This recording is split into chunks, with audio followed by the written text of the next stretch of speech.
This is Nightly Business Report with Tyler Matheson and Sue Herrera. My personal outlook for the economy has strengthened since December.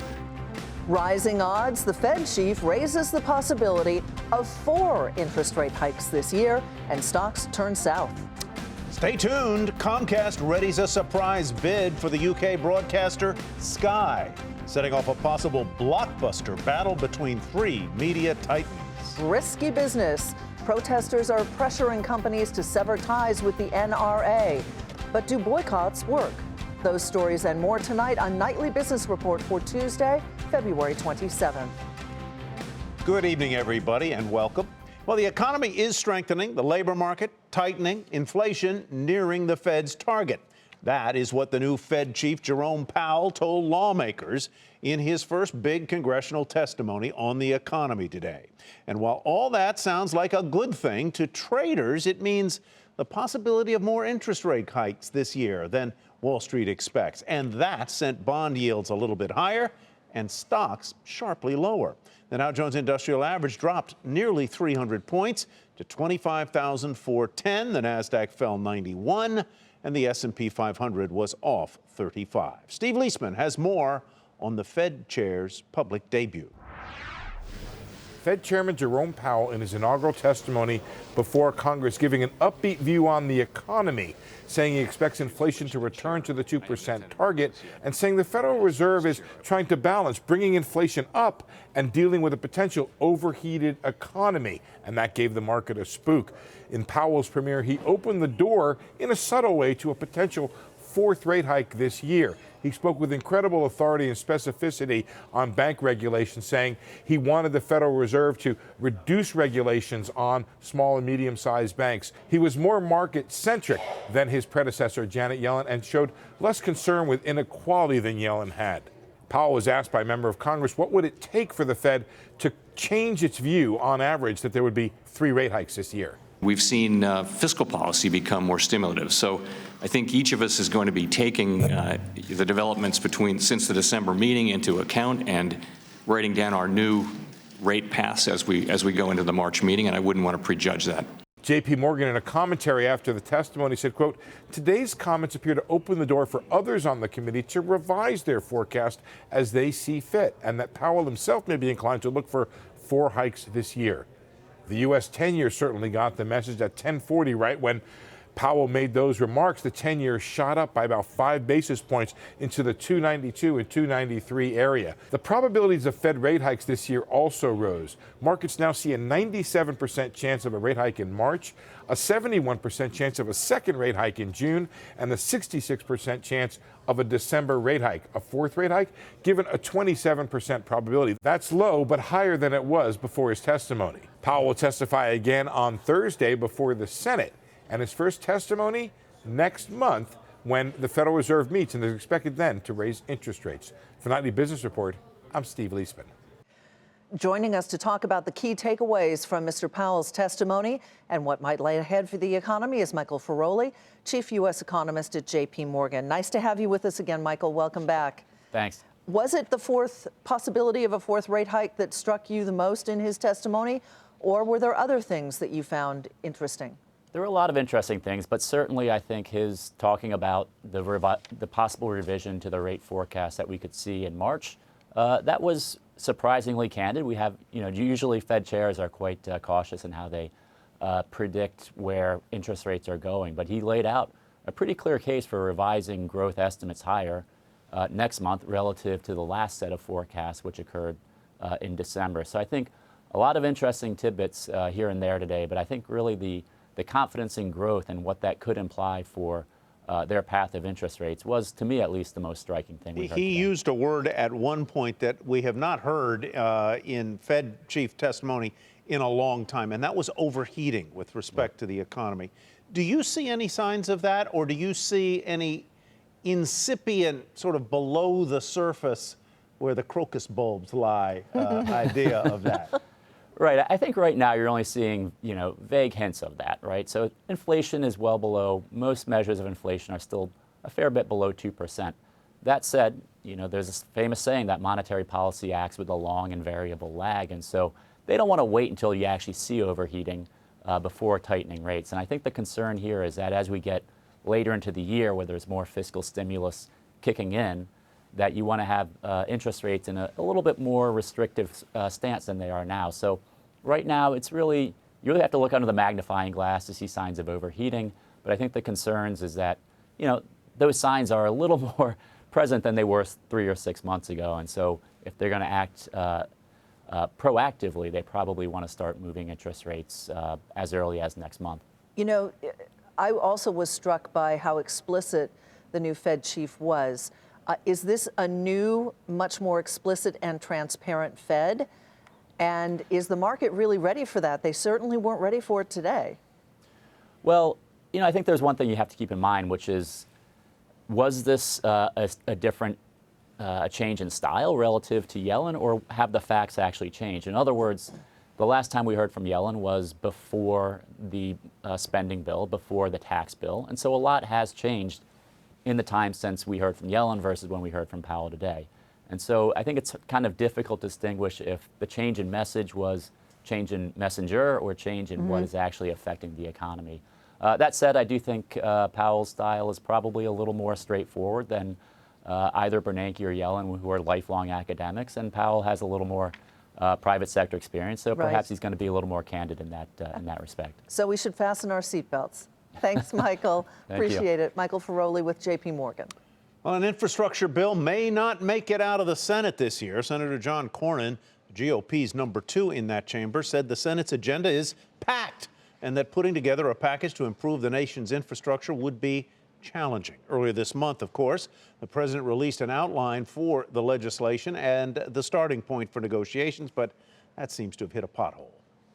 A new report on housing today confirmed prices accelerated into the end of last year. According to the Case-Shiller Home Price Index, prices rose more than 6% in December. That's the most since mid-2014. And with a limited number of properties available for sale, home buyers bid up prices, which are rising faster than wages and inflation. Also in the economy, new orders for long-lasting goods fell more than expected last month. Orders for so-called durables, ranging from washers to aircraft, fell 3.7%. That is the biggest drop in 6 months. Economists say the decline could point to a little bit of a slowdown in business spending after a rise late last year, and suggests that economic growth may have moderated early in the first quarter. In deal news today, Comcast made a surprise $31 billion bid for the British broadcaster Sky, which would expand Comcast's reach to key European markets. But the deal is complicated. 21st Century Fox owns a stake in Sky, and it's been trying to take full control of it. The bid from Comcast could also disrupt Disney's plans to acquire most of Fox's assets. Shares of all 3 media companies fell on the news. Julia Borston takes a look at the saga over Sky. Cable and media giant Comcast making a big bet on international expansion, looking to buy Sky, a UK media company with similar assets and 23 million customers. Sky offers satellite, broadband, and mobile services, plus broadcasting, including news and sports, with valuable rights to English Premier League soccer. Comcast and Sky are the perfect fit. We're both leaders in creating and distributing content, with innovation at the heart of what we do. Comcast offering $31 billion, all cash for Sky, a 16% premium to what 21st Century Fox has offered for the nearly 2/3 of the company that Fox doesn't yet own. Comcast CEO Brian Roberts saying he'd be satisfied with a majority stake in Sky, but that he would like to own all of the company to buy out Fox's current stake. As a European market leader, Sky would accelerate Comcast's international strategy, increasing revenues from outside the U.S. to 25% from current 9%. And as we said, we will bring investment, content, and capabilities to drive the growth for the combined businesses. This pits Comcast against Disney again, as well as Fox and the Murdochs, who've been struggling to gain regulatory approval for Fox's deal to buy the rest of Sky that they announced back in December 2016. And James Murdoch is Sky's chairman. Sky shares rallying dramatically, indicating that investors expect Fox, and by extension Disney, to counter with a higher offer. The way that the Disney-Fox deal is structured is there's a sliding scale. So if Fox ends up increasing its bid for Sky, Disney ends up paying for that through this mechanism in their acquisition of Fox. So it's really what does Disney want to do? Fox saying it, quote, remains committed to its recommended cash offer for Sky announced on the 15th of December 2016. Fox had said its deal should close by the end of June. No word from Disney on the bid, and Comcast would not comment on speculation that it's interested in bidding more for all of Fox. For Nightly Business Report, I'm Julia Borston in Los Angeles. Comcast is the parent company of CNBC, which produces this program. All right, time to take a look at some of today's big upgrades and downgrades. Intel added to Citi's top pick list. The bank cites the chipmaker's strong corporate sales. The analyst maintains the buy rating there, predicts that the company will report profits above expectations this year, and Intel responded, rising more than 1% to $49.91 on this otherwise down day. Chipotle Mexican Grill upgraded to outperform from neutral at Baird. The firm says the new CEO could help increase sales and traffic over the next 1 to 2 years. The new price target there, $400. The stock gained 2% to $319.15. And Winnebago saw its rating raised to outperform from market perform over at BMO Capital Markets. The analyst there says the RV boom is about to enter its 9th year, and expectations are for the market to continue to grow. The revised price target is $60 a share. But despite the upgrade, the stock fell 1.5% to $43.45. Still ahead, as the debate over gun control continues to heat up, calls for company boycotts are being heard. But do boycotts really work?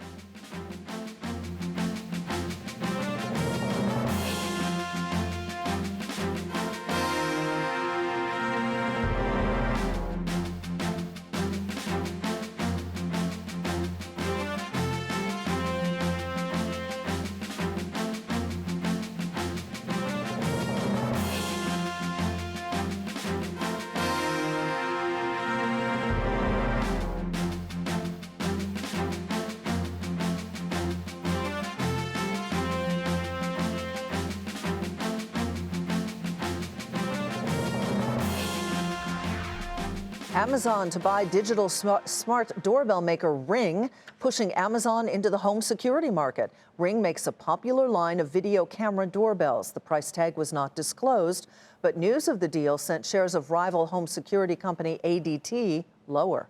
And there are reports tonight that talks between Walgreens and AmerisourceBergen have stalled. As first reported by CNBC, early-stage exploratory talks between the two companies ended without agreement. It was also noted that meetings could resume once again at any time. The report sent shares of both stocks lower in late trading today. The magic of Macy's has returned, at least for now.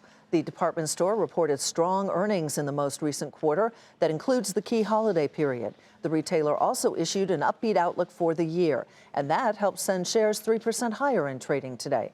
Courtney Reagan takes a look at what's working at Macy's. Well, the holidays were strong for Macy's. January was better. The department store not only beat profit forecasts, but its comparable sales far exceeded expectations. Macy's had said November and December sales grew more than 1%. And while analysts expected sales to slow in January, typically a clearance month, the opposite happened. January sales improved by 3%. The average price of an item Macy's sold in January was higher than it was a year ago. There was less leftover holiday inventory to sell on clearance, and shoppers bought more new merchandise. More shoppers came into Macy's stores, and online sales grew at a double-digit rate for the 34th straight quarter. We had a better holiday season. Consumers had the ability to spend. Macy's gave them the want to spend. Retailers and brands were able to come out with products that people wanted. We have a little bit of an apparel cycle. Essentially, whether it was fragrances, whether it was dresses, active or men's, tailored, it all seemed to work. Macy's CEO Jeff Gennette says he's confident about the changing sales trend and plans to exceed analysts' expectations this year. Macy's plans to grow sales through a combination of 4 main factors: a strong consumer environment, overall better execution, a new company-wide employee and incentive plan and expanding strategies it tested last year, including a new loyalty program and merchandise changes. Gannett will use part of the savings from tax reform to help fund the new incentive plan, giving all employees what Gannett classifies as skin in the game. Gannett says the presence of a backstage area in a store, which is Macy's outlet concept, is lifting sales in those locations by a full 7 percentage points, a metric that's been improving over time. The concept is in 45 stores now, with plans to expand to 100 more this year. Analysts think Macy's strategy is helping improve sales, but also point to demand for apparel and a generally strong U.S. consumer, which could bode well for Kohl's, JCPenney, and other retailers when those results come this week. For Nightly Business Report, I'm Courtney Reagan. Dillard's reports a strong quarter, and that is where we begin tonight's market focus. The retailer said solid demand for women's and children's apparel boosted same-store sales. Revenue bettered analyst forecasts. Profits also topped estimates. Shares jumped 16%, almost 17%, to $82.91. And despite facing pricing pressures in its generics business, the drug maker Mallinckrodt reported results that blew past street estimates. The company said it sees a number of opportunities for growth this year, said it's committed to expanding its product portfolio. Shares up 15% to $18.66. And the chip maker Microchip Technology reportedly nearing a deal to acquire the rival Microsemi. Reuters says a potential tie-up could value Microsemi around its current stock price. A deal could be reached as early as this week. Microchip shares rose 2% to $88.55. Microsemi up a fraction at $64.51. Higher average selling prices helped Toll Brothers deliver a profit beat. Overall sales were a little light, but the luxury home builder also said it saw an increase in orders during that period. Shares initially rose following the report, but then finished down 5% to $45.10. SeaWorld's CEO is stepping down from his position as the theme park operator continues to contend with falling park attendance. Joel Manby will leave the company and hand the reins over to John Riley, who will act as interim chief executive. The company has struggled to win back customers after the documentary Blackfish exposed SeaWorld's alleged mistreatment of orcas. Shares were off 5% to $14.92. Flooring company Lumber Liquidators report a rise in sales that weren't strong enough to top analysts' expectations. The company also warned that its promotions may be losing steam and could result in a drop in sales in the current quarter. Shares plunged 9% to finish the session at $22.43. And after the bell, the payment company Square reported higher sales as the company said more businesses took advantage of its expanded services. The company did, however, give an earnings outlook for the current quarter that trailed estimates. Shares were volatile in the extended session, but ended the regular day down 1% to $45.91. Delta Airlines dropped its discount for NRA members and is now facing pushback. Georgia's lieutenant governor threatened to prevent the airline from getting a lucrative tax break, which is currently under consideration in the state legislature. Casey Cagle tweeted, quote, "I will kill any tax legislation that benefits Delta unless the company changes its position and fully reinstates its relationship with the NRA. Corporations cannot attack conservatives and expect us not to fight back." FedEx has decided to keep its discount for NRA members in place. In its statement, FedEx said that while it does not agree with the NRA's views on assault rifles, it clarified that the discount program is for members, not the organization itself. FedEx said it never provided any donation or sponsorship to the NRA. Some pro-gun control supporters have called for a boycott of the company on social media. So, do boycotts actually work? Here to talk about that is Eric Gordon, professor at the University of Michigan's Ross School of Business. Professor, welcome. Good to have you with us.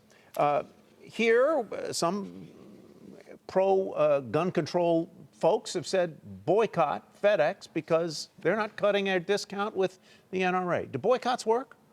You know, they usually don't. Sometimes they start off pretty strong, a lot of visibility.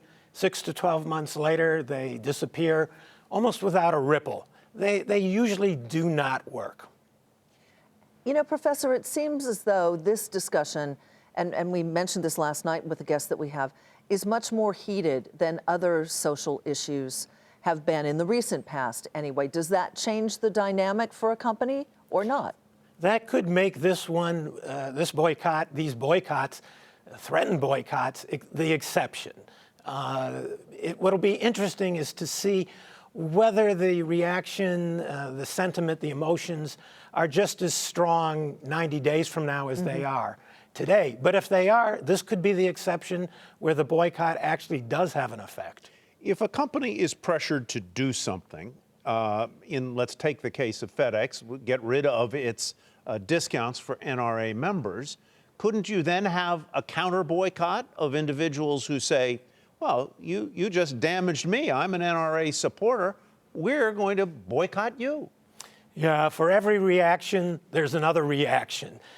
Companies are in a very tough spot. If they favor one side, the other side hates them. If they don't favor the other side hates them. They are in a really, really tight situation from which I'm not sure there's much escape.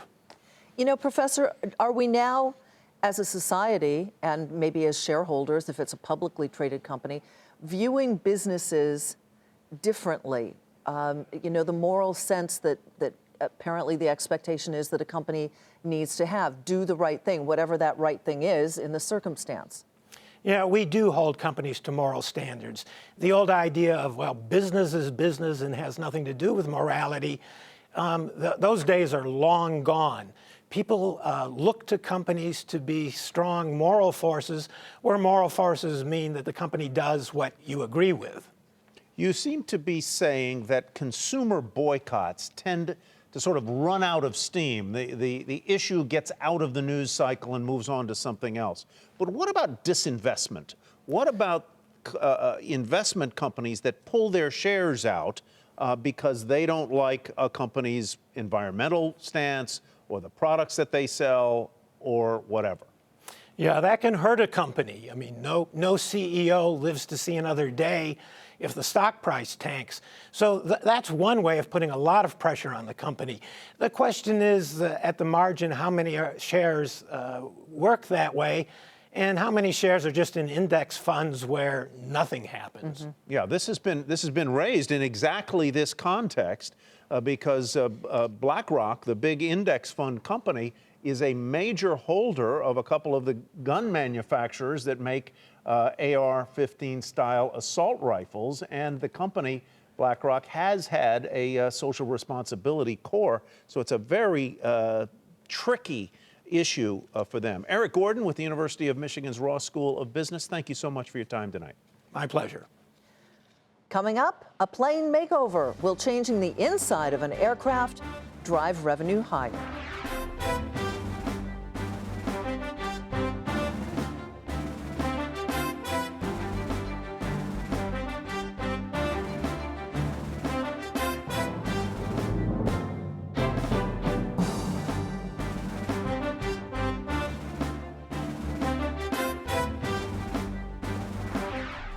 Boeing and the president have reached an informal deal on new Air Force One aircraft.